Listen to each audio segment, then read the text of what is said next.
김장철이 다가오니까 금방 담근 김장김치가 생각이 나는 요즘이다.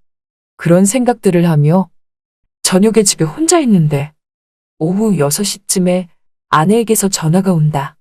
친정에서 볼일 다 보고 내일 모레 집으로 올라갈 거라면서 이번에 장에서 사다 놓은 말린 고추를 갈아 놓아야 한다며 그래야 이번 추운 겨울이 오기 전에 순조롭게 김장을 담글 수 있다고 말하는 아내. 그래서 난 당신이 돌아와서 하면 되는 거 아니냐고 물으니 아내가 하는 말이 아니라면서 급하게 친정 내려간다고 미리 주문해 놓은 절인 배추를 깜빡 잊고 있었다면서 오래 절이면 짜고 맛 없어지니 내일 모레 집에 도착하자마자 남들보다 조금은 이른 김장을 담가야 된다고 말한다. 그러면서 나에게 하는 말이 미안하지만 당신이 오늘 방앗간에 가서 작은 방에 놔둔 태양초 좀 곱게 갈아 놓으라고 하길래 난 하는 수 없이 알았다고는 했지만 그럼 오늘은 좀 그렇고 내일 방앗간에 간다고 하니까 아내가 안 된다며 내일은 방앗간 쉬는 날이라면서 오늘 꼭 문 닫기 전에 방앗간에 가야 한다고 말한다. 시간을 보니 오후 6시가 넘어가고 있었고 방앗간은 오후 7시 30분쯤 문을 닫으니 빨리 안 가면 오늘 내로 끝낼 수 없었다. 할 수 없이 난 그렇게 친정에 간 아내와의 통화를 끝내고 작은 방에 있는 바짝 말린 태양초들을 싸들고 방앗간에 가려고 하는데 왜 이렇게 가기가 귀찮은지. 그 순간 TV에서는 내가 좋아하는 축구 경기는 이미 시작됐고 안 되겠다 생각하여 전반전만 보고 가기로 하고 아내가 부탁한 방앗간은 금세 뒷전이 되었다. 그렇게 아내의 말을 깡그리 무시한 채 TV 속 축구에 몰두하게 되었다. 드디어 내가 보던 축구의 전반전이 끝났고 시간을 보니 어느덧 저녁 7시 10분이었다. 난 후반전 10분만 더 보고 곧장 가야겠다 생각하여 다시 또 TV에 빠지고 말았는데 10분만 보고 방앗간으로 간다고 하는 것이 어느덧 후반전 그리고 연장전 승부차기까지 보고 말았다. 시간은 어느덧 저녁 9시가 넘어가고 있었다. 아내가 오늘 내로 안 갈아 놓은 걸 알면 돌아와서 난리가 날 것 생각하니 안 되겠다 생각하여 방앗간은 이미 끝난 걸 알았지만서도 혹시 몰라 지금이라도 방앗간으로 태양초들을 싸들고 부랴부랴 갔는데 아니나 다를까 방앗간 문이 굳게 닫혀있고 만 것이다. 난 몇 번이고 캄캄한 방앗간 문을 두들겨 보았지만 아무도 없는지 인기척도 없었고 문은 굳게 닫혀있을 뿐이었다. 난 아쉬운 마음의 집으로 되돌아가려고 하는데 그때 갑자기 방앗간 집 불이 다시 켜졌고 한 60대 중반쯤으로 돼 보이는 파마머리를 한 아줌마가 문을 열고 나오더니 누구냐며 말을 건다. 그래서 난 태양초 좀 곱게 갈러 왔다고 하니까 나를 위아래로 쭉 훑어보더니 이렇게 늦게 방앗간 오시는 남정네는 처음 봤다며 오늘은 이미 끝났다고 하는 거다. 그래서 난 내일 방앗간도 쉰다고 알고 있고 이 근처에 방앗간은 여기뿐이고 다른 방앗간을 가려면 차 타고 30분은 더 나가야 하는데 이왕 불 켜고 나오신 김에 가지고 온 태양초 좀 곱게 갈아달라고 말하니 아줌마는 잠시 고민을 하는가 싶더니 끝내 안 된다며 내일 모레 다시 오라고 말한다. 난 그런 아줌마에게 오늘 꼭 갈아야 한다고 다시 한번 간절히 부탁하며 말하니까 이 아줌마가 머리끝부터 시작해서 발끝까지 탐색하는 눈빛으로 내 뒷모습까지도 관찰하듯 부담스럽게 보는가 싶더니 뭔가 결정을 한 듯 그럼 안으로 들어오란다. 그렇게 하여 난 다행히 방금 전까지 불이 꺼져 있었던 방앗간 안으로 가까스로 들어갔는데 아줌마는 곧장 방앗간 기계의 스위치를 올렸다. 그러면서 내가 가지고 온 태양초를 기계에 넣고 돌리기 시작하는데 이 아줌마 자는 걸 내가 깨운 건지 몰라도 피곤한 나머지 자꾸만 기계를 돌리며 하품을 해댄다. 그 모습을 보니 살짝 미안해지기 시작했다. 그러고 보니 이 아줌마 서방은 없는 건지 이 방앗간에 있는 쪽방에 혼자 머물며 방앗간 일을 하는 것 같았다. 아줌마는 나에게 대뜸 이 태양초들 어디서 났냐며 장에서 산 건지 농사 지은 건지 몰라도 자기가 오래 본 태양초 중에서 가장 실하다고 하면서 이내 시선을 갑자기 나를 향하며 내 얼굴도 아닌 다른 곳을 부담스럽게 쳐다보며 말을 한다. 난 민망한 나머지 말을 돌릴 겸 이거 다 끝내려면 시간 얼마나 걸리냐고 물으니 아줌마는 금방 끝난다며 곱게 갈아서 줄 테니 피곤하시면 저기 방에서 조금만 쉬었다 가라고 한다. 난 아니라면서 그냥 여기서 지켜본다고 하니까 아줌마가 갑자기 내 쪽으로 다가오며 금방 끝낼 테니까 자꾸 방에서 쉬었다 가라며 나를 잡아 끌더니 끝내 자기가 자려고 했던 방앗간 안쪽 쪽방에 나를 밀어 앉힌다. 그렇게 하여 난 그 방에 앉아서 다 끝낼 때까지 그렇게 기다리게 되었는데 짧은 시간이지만 왜 이렇게 지루하던지 보니까 방 안에 TV가 있어서 리모컨을 들어 전원을 켰다. 그런데 TV를 켜자마자 보여진 화면 속에선 차마 말로 할 수 없는 한 장면들이 계속 나오고 있었다. 난 놀란 마음에 TV를 껐고 모른 척 다시 방 안을 멀뚱멀뚱 보고 있었다. 보니까 이 아줌마가 방금 전까지 혼자서 저걸 보고 있었던 것 같았다. 난 고춧가루가 아직 멀었나 싶어 방에서 다시 일어나려던 그 순간 갑자기 방앗간 전체에 불이 툭하며 나가버렸고 시끄러웠던 방앗간 기계 소리조차도 점점 들리지 않았다. 난 아줌마에게 아무것도 안 보인다며 다 끝난 거냐고 물으니 어둠 속에서 아줌마가 하는 말이 전기가 나간 것 같다며 거의 다 끝났다면서 이제 마무리만 지으면 된다고 말한다.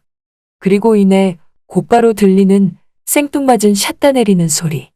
아줌마가 갑자기 샷다를 내리는 듯 했다. 난 어둠 속에서 아줌마에게 샷다를 내리는 것 같은데 지금 왜 샷다를 내리는 거냐고 물으니 아줌마는 아무 대답 없이 나를 갑자기 잡아 확 끌더니 어느덧 시간은 밤 12시가 넘어가고 있었고 난 아줌마에게 갑자기 이게 뭐 하는 거냐고 말하니까 아줌마는 나에게 늦은 저녁 영업 끝난 방앗간 집 문 두들기며 일 맡긴 게 누군데 그러냐며 그럼 일 제대로 해야 되지 않겠냐고 하는 거다. 난 어이가 없어서 이제 가보겠다고 하니까 가긴 어딜 가냐며 서방 없는 과부가 운영하는 방앗간 집에 늦게 찾아와서 문 두들겨 놓고 갑자기 가면 어쩌자는 거다. 여러분이 지금 듣고 계신 채널은 바람난 사연 채널입니다. 난 그런 걸 어떻게 해야 하는 거냐고 물으니 몰라서 묻냐며 이왕 시작한 거 끝장을 봐야 한다고 말하는 이 아줌마. 어느덧 시간은 새벽을 지나 이른 아침이 되었다.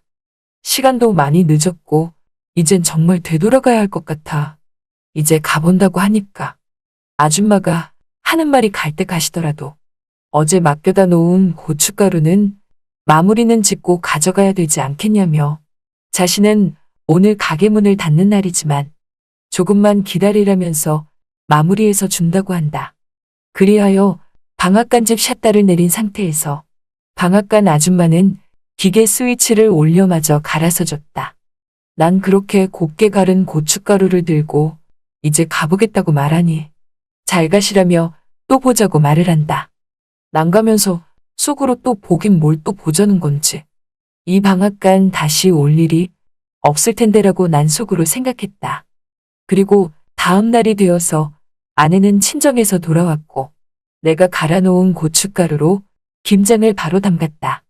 그리고 그 일이 있고 보름 정도가 흐른 어느 날이었는데 난 오랜만에 동창회에서 동창들과 술을 마시고 얼큰하게 취해 있었다. 다행히 막차를 타고 버스에서 내려 집 쪽으로 걸어오는데 이상하게 밤 11시가 넘어가는 시간임에도 불구하고 방앗간 집에 샷다도 안 내려가 있고 불이 켜져 있다. 저 시간이면 끝날 시간인데 이상하다 싶어 방앗간 앞으로 좀 더 다가가 기웃거려 보니 갑자기 방앗간집 아줌마가 문 밖으로 나온다. 난 놀라서 못 본 척 하려고 하니까 갑자기 나를 잡아 끌며 어디 가시냐면서 자기 보러 다시 온 거냐고 묻는다.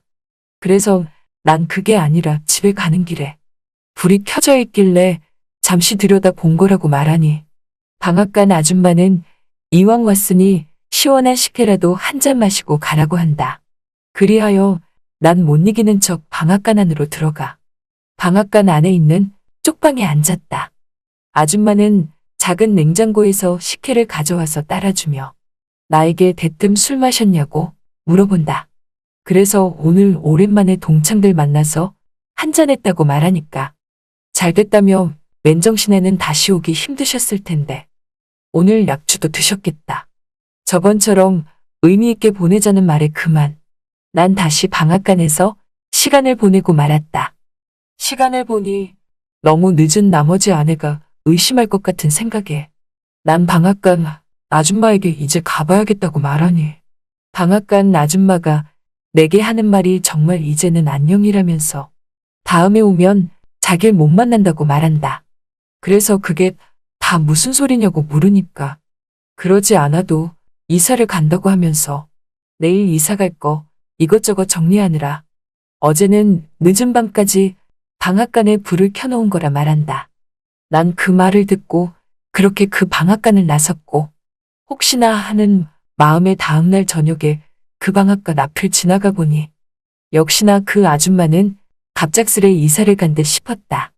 그리고 그 아줌마 말대로 어제 저녁이 마지막이 되었던 것이다. 방앗간 아줌마가 사라지고 동네에는 이상한 소문이 퍼지기 시작했다. 보아하니 동네 남정네들이 그 방앗간 아줌마와 이러쿵저러쿵 많은 일들이 있었고 나만 겪은 게 아니라 동네의 많은 남정네들이 그 방앗간 아줌마와도 그렇고 그런 일들이 있었다는 거다. 난 정말 나만 겪은 일이고 나만 그런 줄 알았는데 주위에서 그런 말들을 하니까 실로 놀라웠고 이제는 동네에서 사라진 그 아줌마지만 정말 그 아줌매 대단하단 생각이 들었다. 그러던 중 동네에서 가장 친하게 지내는 박씨 또한 나에게 이런 말을 하는데 자기는 진작에 그 방앗간 아줌마를 알아봤다면서 나보고 왜 이렇게 숙맥이냐며 동네 남정네들은 내 저녁에 그 방앗간 아줌마를 알아봤다는 거다. 그러면서 나보고 하는 말이 바보처럼 밤늦게 방앗간에 갈 생각을 한다는 건 그 아줌마에게 그냥 나 잡수시오 하며 먹잇감을 주는 거랑 마찬가지라고 하는데 그 말을 들으니 정말 반전이 가득했다. 난 그 아줌마랑 있던 일화들 모두가 단순한 해프닝이며 우연이라 생각했는데 모든 게 우연이 아니라 제 발로 찾아온 거기에 그 아줌마의 주도 면밀함에 실천된 일들이었다고 지금 생각하니 참 대단하고 놀라웠다. 아무튼 시간은 흘러 그 아줌마가 이사 간 지도 수년이 지났지만 아직도 난 그 방앗간 근처를 지나갈 때면 자꾸 그때의 그 아줌마가 생각이 난다. 지금쯤 어디에서 무얼 하며 있을지? 그냥 다른 곳에서 예전처럼 방앗간을 운영할지? 또한 우리 동네에서 그랬던 것처럼 이사간 곳에서도 방앗간을 운영하며 문 남정네들이랑 얽히고 설킬지 내심 궁금하기도 하다. 아무튼 쌀쌀한 가을밤이 되니 그때 일도 되살아나며 왠지 모르게 오늘은 그 아줌마가 더욱 생각나는 밤이다.